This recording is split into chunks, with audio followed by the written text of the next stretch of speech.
Hello folks, welcome to Pro Trader Strategies Market Commentary for Thursday, February the 25th. I'm Eric Wilkinson, and yes, you very well may recognize me as the Wolfman from mainstream media, where I talk about the economic data, the geopolitical environment, how those come in to impact the markets with some of my market analysis. I do the same thing in these daily market commentaries, but I go a little bit further for you folks and talk about the option strategies that I'm implementing into my portfolio. And you guys, we have streamlined the process to find the optimal option strategy for any given assumption. What we're doing is not just picking option strategies out of the hat. We aren't cherry picking trades. What we're doing is we're looking at what's going on in the underlying, and then we are finding the best strategy for that given assumption. So without further ado, I'm going to get on with the economic data, but please check out those webinars on these individual strategies so that you can follow along this roadmap that we're creating for you guys to find the best strategies. All right, without further ado, across the pond, really nothing to see here, so let's move on to the United States. We got a few economic data points here that we can talk about, and we got core durable goods orders coming in higher than expected at 1.4%, expected to be 0.6%, and they revised last month's number up nicely from 0.7% to 1.1%. Also, durable goods, well, remember, core durable goods is going to strip out some of those. Durable goods are things that last usually longer than 3 years. So this is going to, that was excluding transportation in the core durable goods. Now, with transportation added back in, this number looks really good. 3.4% expected to be 0.9%. So much better than expected there. Also another revision to last month's number, higher to 0.5% from 0.2%. And then preliminary GDP coming in at 2.1% in line with expectations, and 730,000 unemployment claims, lower than the expected 828,000 claims, and last month's number revised down by 20,000, so making that headline number look even better, because that headline number, unemployment claims, 100,000 people not claiming unemployment. That's the assumption that they found a job, that they're not becoming discouraged workers. That's the assumption when you're looking at that number. And then also we should be getting out, or should have gotten out, pending home sales coming in at a negative 2.8%, expected to be 0.2%. They did revise last month's number up from negative 0.3% to positive 0.5%, so 0.8% change there to the upside, not making up for that headline miss, which is really startling.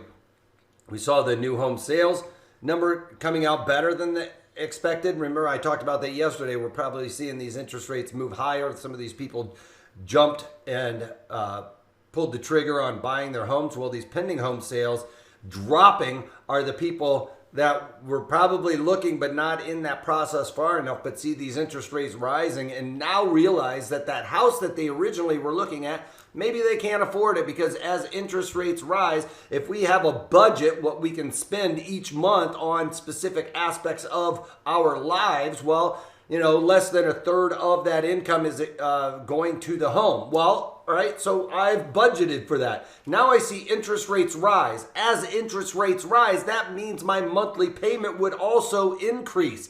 If that monthly payment is also increasing, and we're also seeing these home prices continue to rise, that means I can afford less of a house. So pending home sales, if I was looking at a house, maybe I can't afford that now. I got to go and look again at something else. And that could very well be what we're seeing going on there. Natural gas storage is coming in at a drawdown of 338 billion cubic feet, expected to be the drawdown of 223 billion cubic feet. That's it for the economic data. Let's check out what's going on in the overall markets. Crude oil unchanged, but again, making a new all-time, or a new 52-week high.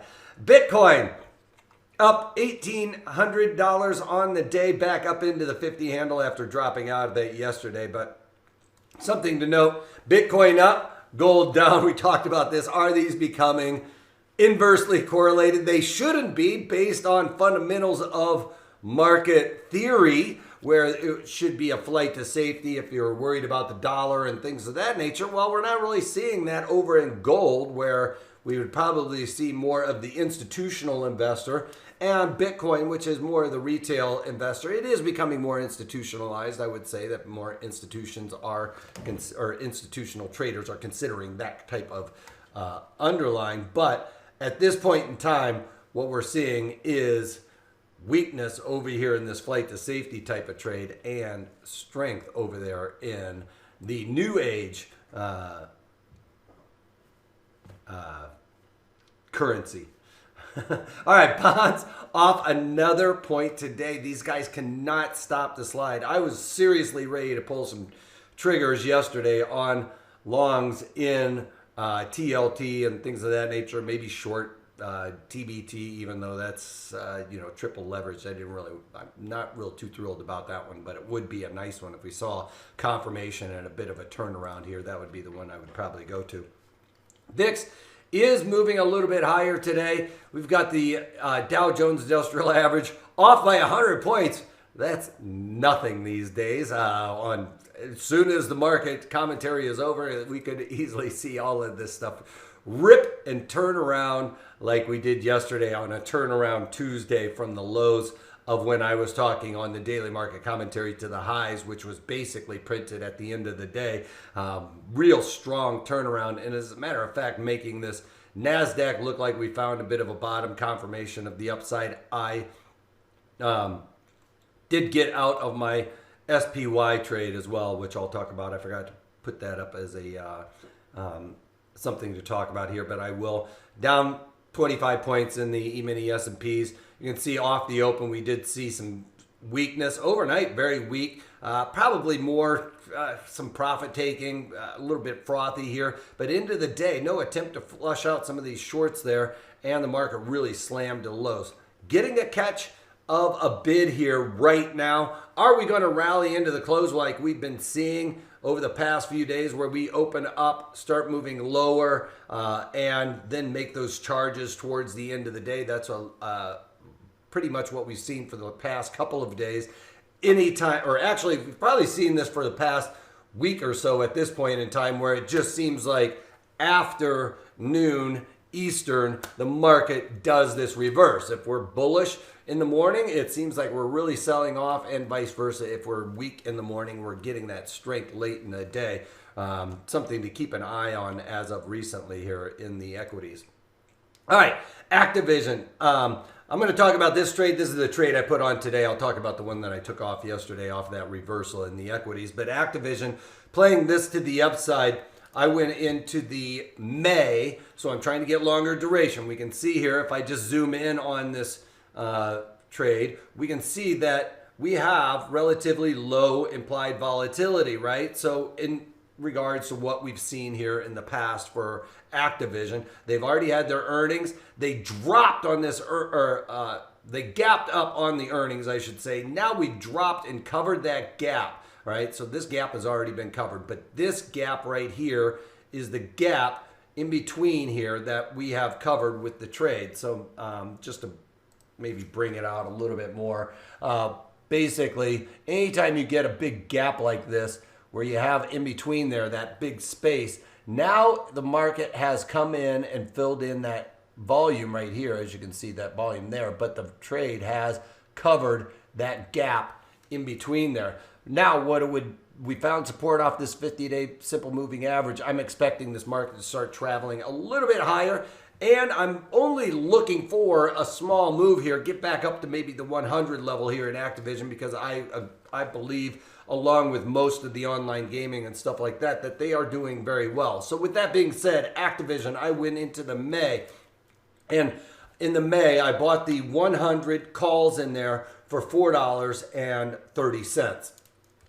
I did it really small, just looking for a little bit of a turnaround here, trying to stay active in the overall markets, but playing Activision to the upside to follow through with some of the other stocks that we've been seeing, like EA Sports was doing very well for a while. I haven't checked in on it in a little bit, but a little bit of weakness as of recently. But the fact of the matter is these markets have done very well, and I expect a little bit of recovery here.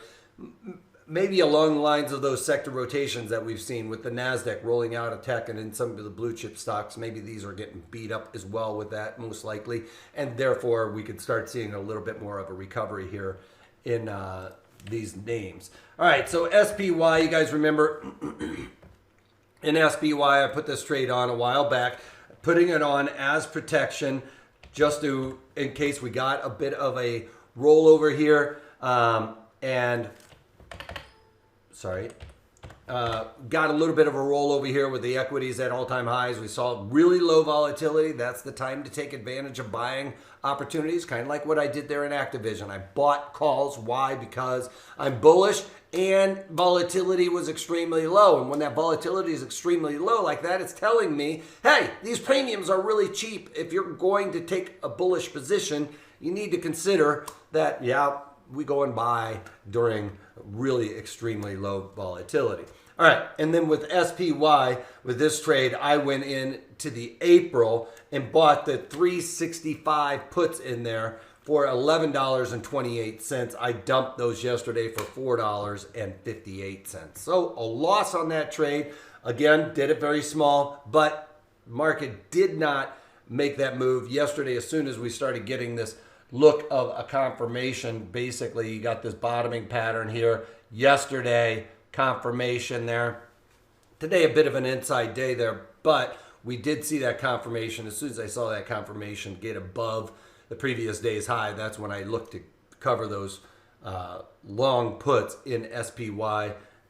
Move above the 9-day simple moving average gives you that feeling of we're getting a short-term bullish trend back in order here, and a bounce off that 50-day simple moving average was strength here. So I'm out of the SPY trade. Any more weakness, I am going to continue to be looking at these puts for protection because premiums are so cheap, and the fact that we are pretty frothy right now. We're seeing a lot of these forward guidances. We're seeing these earnings come out better than expected, but the forward guidances are really vague and a bit iffy. So that's causing, when these guys come out with our forward guidance, the markets to drop. And that is a bit of a red flag, if you will, for me as a trader, thinking, hey, if these guys don't understand what's going on 6 months down the road right now in this type of economy, that means they are worried about how the economy is going to work going forward, and it doesn't look too good right now. All right, so that's all I've got for you guys. Check out today's webinar. We are doing it on covered calls. So can you trade covered calls in a market that we've been seeing where it is almost parabolic, or even in this SPY trade? That looks like a trade where you might not want to be getting involved in covered calls, but I will show you how we set these up, even in a stock like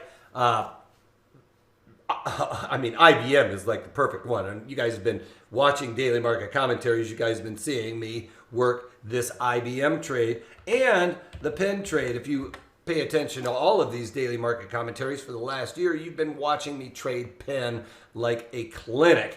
And I'm going to be talking about this specific example, even on something where we're seeing the markets make these kinds of moves from $4 all the way to $129 in under a year. Can you do a covered call strategy in something like that where the market is moving lockstep that high, that fast? Well, yes. As a matter of fact, I'm going to show you how it is done even in a stock that is moving this at a 45-degree angle. Usually it's a little bit more difficult, people would say, but I'm going to show you how we do it here at Pro Trader Strategies. I'll use a couple of different examples on covered calls. So check that out today at ProTraderStrategies.com. That's all I got for you, other than please take a moment to go over our disclaimer. As we're an educational company, I'm not trying to get you guys to do any of these trades that I'm doing. What I'm trying to do is use these as examples for you folks out there to implement options into your own portfolios. All right, that's all I got for you guys, other than if you can't take that, take it easy.